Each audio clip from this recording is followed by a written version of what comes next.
জিডিপির উচ্চ প্রবৃদ্ধি অর্জনে কর্মপরিকল্পনা সাজানো হলেও দেশে সেভাবে বাড়ছে না কর্মসংস্থানের সুযোগ, কমছে না বেকারত্বের চাপও। বরং গেল এক বছরে দেশে বেকার মানুষের সংখ্যা বেড়েছে ১.১ লাখ।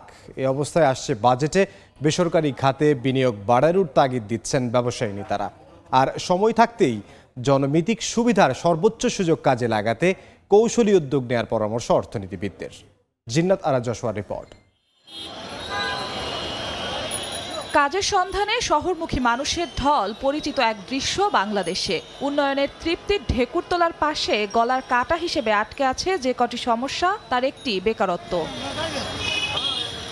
বিবিএসের সবশেষ শ্রমশক্তি জরিপের তথ্য, দেশে মোট জনসংখ্যা ১৭,২৯,৪০,০০০-এর বিপরীতে কর্মক্ষম মানুষ রয়েছে ১২,২০,১০,০০০। এর মধ্যে শ্রমশক্তির আওতায় থাকা ৭,৩৭,৫০,০০০-এর মধ্যে বেকার রয়েছে ২৫,৯০,০০০ নারী পুরুষ। হিসেব বলছে কাজের সন্ধানে থাকা এসব মানুষের সংখ্যা বছর ঘুরতে বেড়েছে ১,২০,০০০। শ্রমবাজারে চাকরি নামের সোনার হরিণ খুঁজতে থাকা বেকারদের প্রশ্ন, কেন মিলছে না তাদের কাজের সুযোগ?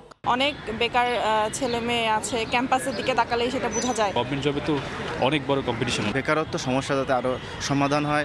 উদ্যোক্তারা বলছেন, বেসরকারি খাতে বিনিয়োগ বৃদ্ধি আর কর্মমুখী মানব সম্পদ তৈরিতে সরকারি মনোযোগ না বাড়ালে বাড়বে না কর্মসংস্থানের সুযোগ। কর্মসংস্থানমুখী বাজেট তৈরি করতে হয়, তাহলে আসলে জোর দিতে হবে বিনিয়োগ বাড়ানোর উপর। এই মুহূর্তে যে তারল্যের একটি সংকট আছে, সেটাকে যত দ্রুত সম্ভব কাটিয়ে ওঠা দরকার।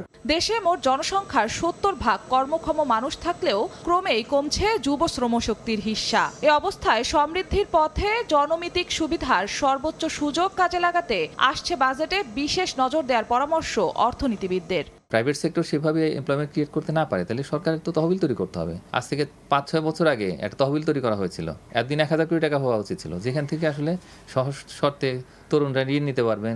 বেকারত্ব দূরীকরণে আনুষ্ঠানিক খাতের কর্মসংস্থান সৃষ্টির পাশাপাশি এসএমই উদ্যোগ বৃদ্ধির জন্য বাজেটে পথ নকশা থাকা দরকার বলে মনে করেন বিশেষজ্ঞরা।